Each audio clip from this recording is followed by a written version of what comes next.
बिस्मिल्लाहिर्रहमानिर्रहीम। Dear students of class first year, आप देख रहे हैं मेरा YouTube channel Chemsol by Shinwari. और आज हम नया चैप्टर शुरू कर रहे हैं जो कि केमिकल काइनेटिक्स के बारे में है। इस चैप्टर का नाम है केमिकल काइनेटिक्स। इस चैप्टर में हम वो तमाम चीज़ें पढ़ेंगे जिसका ताल्लुक रेट ऑफ केमिकल रिएक्शंस के साथ हों। तो मकसद ये है कि एक रिएक्शन का रेट या उनका स्पीड क्या है और कौन सी चीज़ें इसको इफ़ेक्ट करती हैं, कौन से फैक्टर्स हैं जो इसको कंट्रोल करती हैं। That will be studied in the chapter chemical kinetics. तो आज सबसे पहले हम डिफाइन करते हैं कि what is mean by chemical kinetics. तो केमिकल काइनेटिक्स क्या है कि the study of rates of reactions and the factors which affect their rates is called chemical kinetics. Chemical kinetics किस चीज का नाम है? This is the study of rates of reactions and the factors which affect their rates is called chemical kinetics. हमारे यहाँ तीन किस्म की रिएक्शंस हुआ करते हैं। फॉर एग्जांपल नंबर 1 है वेरी फास्ट रिएक्शंस, जैसे फॉर एग्जांपल न्यूट्रलाइजेशन रिएक्शन है। जब हम एक एसिड को बेस के साथ रिएक्ट कराते हैं तो इस प्रोसेस को कहा जाता है न्यूट्रलाइजेशन रिएक्शन। जिस तरह फॉर एग्जांपल HCl एसिड को आप सोडियम हाइड्रोक्साइड बेस के साथ रिएक्ट कराते हो और इससे सोडियम क्लोराइड एंड वाटर बनाते हो, तो ये बहुत ज़्यादा फास्ट रिएक्शन है। माइक्रो सेकेंड्स में कंप्लीट होने वाला ये रिएक्शन है। इस रिएक्शन का जो रेट है वो बहुत ज़्यादा हाइयर है। नंबर 2 वेरी स्लो रिएक्शंस, वैसी रिएक्शन जो बहुत ज़्यादा स्लो होते हैं। For example fermentation. फर्मेंटेशन क्या चीज़ है? जैसे फॉर एग्जांपल दूध खराब हो जाता है तो बहुत स्लो खराब होता है, एकदम से वो खराब नहीं हो जाता। इसी तरह से दही बनती है, योगर्ट की फॉर्मेशन होती है। तो जब योगर्ट बनता है तो उसके बनने के दौरान भी काफ़ी ज़्यादा टाइम लगता है। इसी तरह से अल्कोहल की प्रिपरेशन होती है। जब हम अल्कोहल बनाते हैं फॉर एग्जांपल शुगर से, तो शुगर हो गया या फॉर एग्जांपल ग्लूकोज से अगर हम अल्कोहल बनाते हैं तो इसका रेट भी काफ़ी ज़्यादा स्लो होता है, बहुत ज़्यादा टाइम लगता है, कई सारे दिन लग जाते हैं। इस किस्म की रिएक्शंस को कहते हैं कि हम वेरी स्लो रिएक्शंस हैं। फिर इनका स्पीड कैसे बढ़ाया जाता है उसके लिए हम कभी कैटलिस्ट इस्तेमाल करते हैं और कभी मुख्तलिफ एंजाइम्स इस्तेमाल करते हैं जिससे उसके रेट को थोड़ा सा बढ़ा दिया जाता है। और तीसरे नंबर पर मॉडरेट रिएक्शन होते हैं। मॉडरेट रिएक्शन वो रिएक्शंस हैं जो कि न तो बहुत ज़्यादा स्लो होते हैं और न ज़्यादा फास्ट होते हैं। फॉर एग्जांपल मसल्स के अंदर क्या होता है? मसल्स जहाँ पर कंट्रैक्शन होती है या उनकी रिलैक्सेशन होती है, तो इस दौरान भी बहुत सारे केमिकल रिएक्शंस हुआ करते हैं। तो मसल कंट्रैक्शन के दौरान, मसल्स रिलैक्सेशन के दौरान बहुत सारे केमिकल प्रोसेसेस वाक़या होते हैं जो कि मॉडरेट रेट के होते हैं, न बहुत ज़्यादा फास्ट और न बहुत ज़्यादा स्लो होते हैं। तो किसी स्लो रिएक्शन को फास्ट बनाने के लिए या उनको स्लो डाउन करने के लिए किस तरह और क्या इस्तेमाल होता है, उन चीज़ों को हम मुख्तलिफ फैक्टर्स कहते हैं। तो फैक्टर्स चेंज करने से हम रेट ऑफ रिएक्शन को कम या ज़्यादा कर सकते हैं। लिहाजा केमिकल काइनेटिक्स का ताल्लुक उस तमाम प्रोसेस के साथ है कि जिसके ज़रिए से हम केमिकल रिएक्शंस की स्पीड को स्टडी करते हैं और साथ ही उन तमाम फैक्टर्स को डिटरमाइन करते हैं, पढ़ते हैं, जो कि इनके रेट्स को मुतासिर कर सकते हैं। नेक्स्ट हमारा है rate of a chemical reaction. What is mean by rate of a chemical reaction? Rate of reaction या rate of a chemical reaction, इसको जो अल्टीमेट डिफिनेशन है वो मैं आपको लिखवा देता हूँ कि बुक के अंदर या कहीं पर भी जिस तरह हम मुख्तलिफ तरीक़ों से डिफ़ाइन करते हैं और आखिर में एक जामे किस्म की तारीफ़ या डिफिनेशन बनाते हैं, वो क्या है? वो ये है कि the instantaneous change in concentration of a chemical substance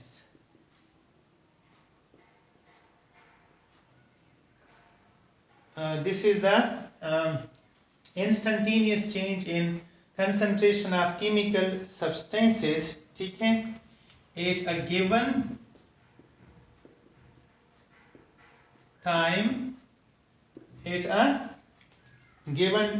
time, that is called a rate of a reaction या rate of a chemical reaction। क्या मुराद है? Instantaneous change. इंस्टेंटेनियस चेंज का मतलब होता है the change in concentration in a very short time, बहुत ही short time के अंदर किसी रिएक्टेंट के कंसंट्रेशन में या प्रोडक्ट की कंसंट्रेशन में जितना चेंज आता है, that is called instantaneous change. So the instantaneous change in concentration of a chemical substance यानी रिएक्टेंट्स और products at a given time, किसी खास फिक्स टाइम के ऊपर, that is called rate of a chemical reaction. For example हम किसी भी interval के ऊपर या टाइम के ऊपर ये मालूम करते हैं कि किसी रिएक्टेंट का कंसंट्रेशन या किसी प्रोडक्ट का कंसंट्रेशन फॉर एग्जांपल 0.5 मोल के हिसाब से चेंज हो चुका है, तो उस टाइम यानी उस टाइम को नोट किया जाता है और चेंज इन कंसंट्रेशन को टाइम पर डिवाइड करते हैं तो उनसे उसका रेट निकल आता है, जिसको बाद में हम तफसील से पढ़ेंगे। हमारे यहाँ रेट्स के टाइप्स होते हैं, हम दो टाइप्स में इसको डिवाइड करते हैं। पहले को कहा जाता है फॉर एग्जांपल एवरेज रेट, जबकि दूसरी को कहा जाता है इंस्टेंटेनियस रेट। एवरेज रेट कैसे कहते हैं? The rate of a reaction that is between two specific intervals, that is called average rate. For example हम सपोज कर लें कि रिएक्शन स्टार्ट करते हैं और ये तकरीबन फॉर एग्जांपल 60 सेकेंड्स तक चलता है, तो 60 सेकेंड्स में से फॉर एग्जांपल हम 10 सेकेंड के ऊपर कंसंट्रेशन फाइंड करते हैं किसी भी सब्सटेंस का, और उसके बाद हम इसको 50 सेकेंड्स के ऊपर कंसंट्रेशन फाइंड करते हैं, डिटरमाइन करते हैं। तो दरमियान में 50 - 10 यानी 40 सेकेंड्स का टाइम गुजर चुका है, और जो कंसंट्रेशन 50 सेकेंड पे था और जो 10 सेकेंड पे था, इन दोनों का हम डिफरेंस निकालते हैं। तो जो चेंज इन कंसंट्रेशन हुआ है यानी डिफरेंस आया है, उसको अगर हम 40 सेकेंड्स पर डिवाइड करते हैं, इससे जो रेट निकलता है उसको कहा जाता है average rate of the reaction. So this is the rate between two specific intervals, जैसे 10 सेकेंड और 50th सेकेंड के दरमियान में जो टाइम गुजरा है और जो कंसंट्रेशन चेंज हुआ है, उसको हम जब फार्मूले में डालते हैं तो उससे जो रेट निकलता है that is called the average rate. Instantaneous rate कौन सा होता है? ये होता है एट अ स्पेसिफिक टाइम, यानी इंस्टेंट। इंस्टेंट जो है ना, हम इसको लम्हा कहते हैं। किसी खास लम्हे के ऊपर, एक खास पार्टिकुलर टाइम के ऊपर जो रेट होता है उसको कहा जाता है इंस्टेंटेनियस रेट। ये जो इंस्टेंटेनियस रेट है इसको हम ग्राफ से मालूम करते हैं। किससे मालूम करते हैं? From a graph. और ग्राफ का एक स्लोप होता है। तो जो स्लोप हमारा किसी खास टाइम इंटरवल पे आता है उस स्लोप से हम मालूम कर सकते हैं कि what is the instantaneous rate या the rate of reaction at that particular instant.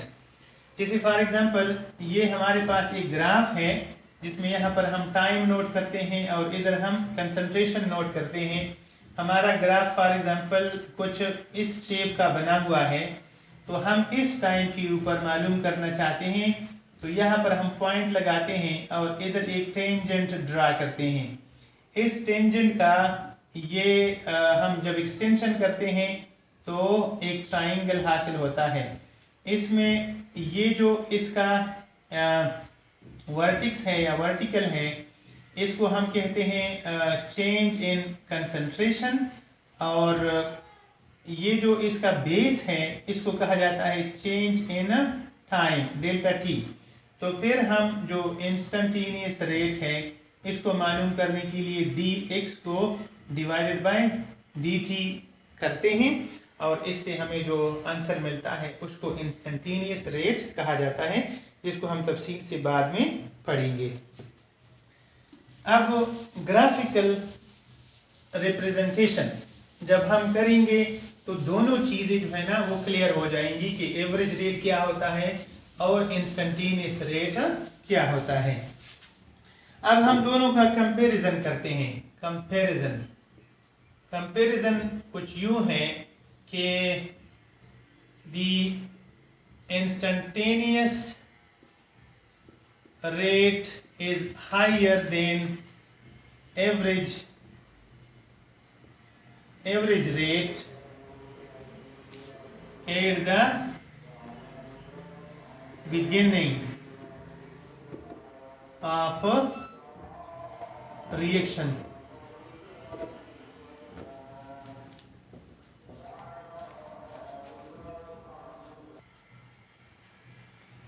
The instantaneous rate is higher, is greater as compared to average rate at the beginning of reaction. Reaction के start में instantaneous rate बहुत ज़्यादा होता है जबकि average rate कम होता है। Number 2, the instantaneous rate is lesser then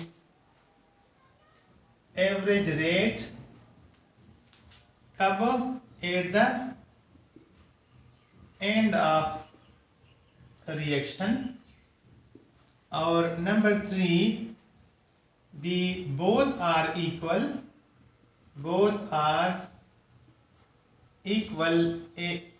to each other at a specific time। दरमियान में किसी भी टाइम के ऊपर जब हम इन दोनों का जो रेट है वो डिटरमाइन करते हैं तो एक at a particular instant, particular time, particular second पे इन दोनों का जो वैल्यू है या उनका जो रेट है वो क्या होता है? बराबर होता है। तो दोबारा रिपीट करता हूँ, शुरू में इंस्टेंटेनियस ज़्यादा होता है, एवरेज कम होता है। आखिर में एंड ऑफ रिएक्शन पे इंस्टेंटेनियस कम होता है जबकि एवरेज ज़्यादा होता है। और एक स्पेसिफिक टाइम के ऊपर ये दोनों आपस में क्या होते हैं? इक्वल होते हैं। अब हम पढ़ते हैं इसका यूनिट कि what is the unit of rate of reaction.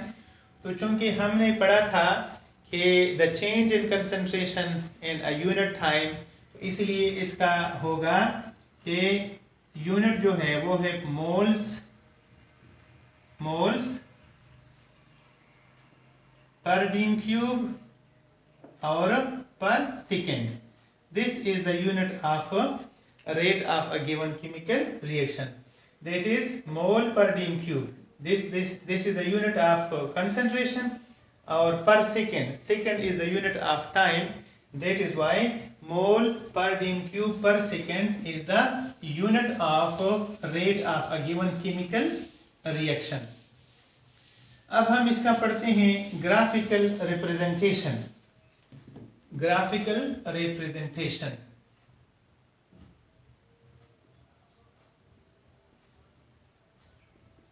तो स्टूडेंट्स, जिस वक्त हम किसी के रेट को ग्राफिकली रिप्रेजेंट करते हैं तो इसके लिए हम एक ग्राफ ड्रा करते हैं. फॉर एग्जांपल ये हमारा एक ग्राफ है जिसमें ये एक्स एक्सिस है और ये वाई एक्सिस है.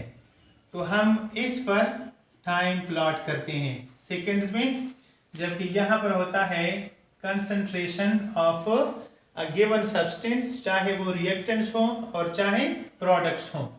और ये जो कंसंट्रेशन होता है वो होता है मोल पर डीम क्यूब के हिसाब से. ये इसका यूनिट होता है.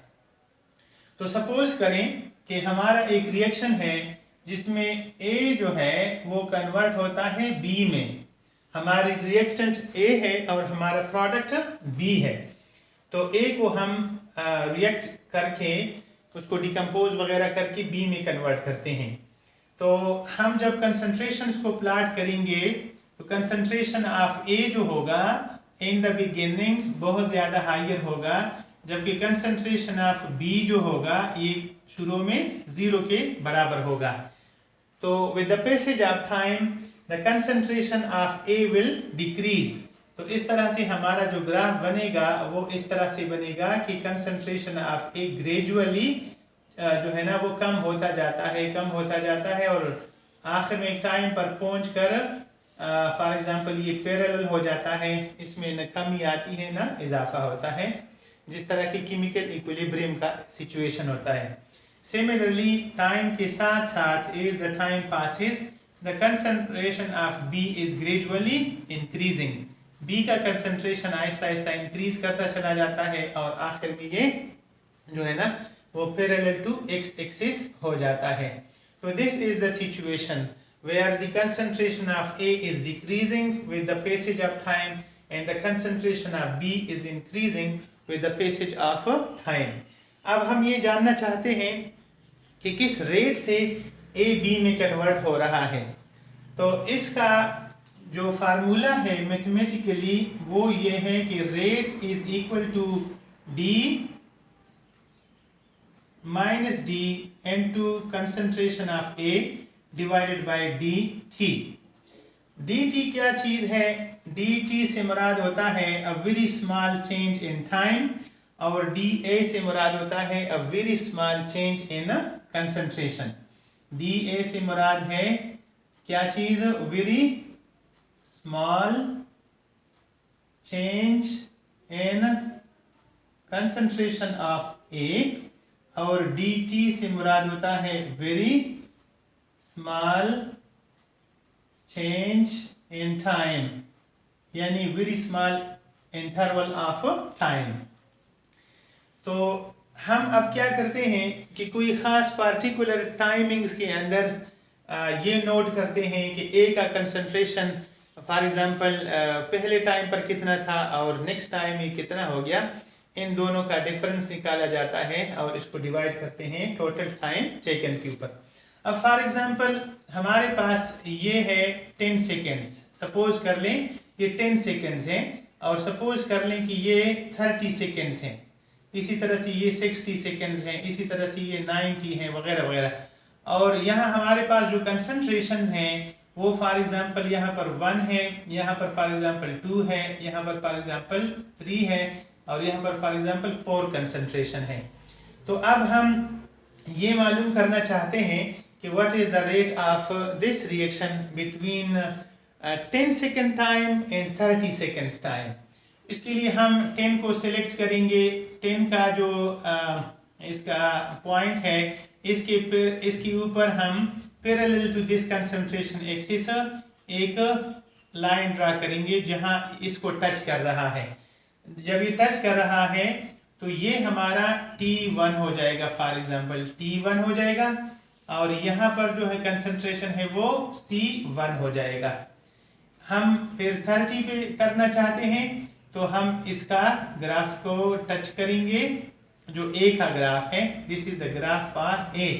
तो 30 के ऊपर अब हम जाएंगे A से, और ये हमारा T2 हो जाएगा, दिस विल बी T2, जबकि ये वाला जो कंसंट्रेशन है ये हो जाएगा C2 कंसंट्रेशन। तो हमारा T1 जो है वो है 10 सेकेंड्स, जबकि हमारा T2 है वो है 30 सेकेंड्स के बराबर। हमारा जो C1 है, अब फॉर एग्जांपल C1 हमारा तकरीबन 2.5 के बराबर है। कितना है? 2.5 के बराबर है। तो that is equal to 2.5 moles पर डीएम क्यूब, जबकि C2 हमारा कितना है? तकरीबन ये 1.2 के बराबर है। C2 जो हमारा है वो 1.2 मोल्स पर डीएम क्यूब के बराबर है। तो अब हम कंसंट्रेशन इन चेंज ऑफ ए और टाइम टेकन ये मालूम करेंगे। तो वो ये है कि change in concentration of A is equal to C2 minus C1। C2 कितना है? 1.2 और C1 कितना है? 2.5। तो इसका जो आंसर आता है 1.2 फॉर एग्जांपल, और 2.5 का जो आंसर आता है ये आता है 1.3। तो that will be equal to minus 1.3। इसका आंसर माइनस में आएगा क्योंकि टाइम के साथ साथ कंसंट्रेशन कम होता जा रहा है। इसी तरह से जो हमारा टाइम था, फॉर एग्जांपल T1 जो था T2 माइनस T1 के बराबर होगा। T1 हमारा कितना था? 10 सेकेंड्स। T2 हमारा कितना था? 30 सेकेंड्स। दोनों में जो डिवाइड हुआ डिफरेंस आया है वो 20 सेकेंड्स का डिफरेंस है। तो लिहाजा अब हम रेट जब मालूम करेंगे तो रेट बराबर है minus into change in concentration of A divided by time taken. ये बराबर है माइनस इनटू माइनस 1.3 और डिवाइडेड बाय 20। तो जब माइनस माइनस के साथ मल्टीप्लाई हो जाएगा तो ये प्लस 1.3 हो जाएगा और ये हो जाएगा 20। तो अब हम 1.3 को डिवाइड करेंगे 20 से, तो इसका आंसर फॉर एग्जांपल ये आ जाएगा, ये 10 आ जाएगा, 5 आ जाएगा, ठीक है। तो अब इसका आंसर तकरीबन जो आ रहा है 0.065 आ रहा है।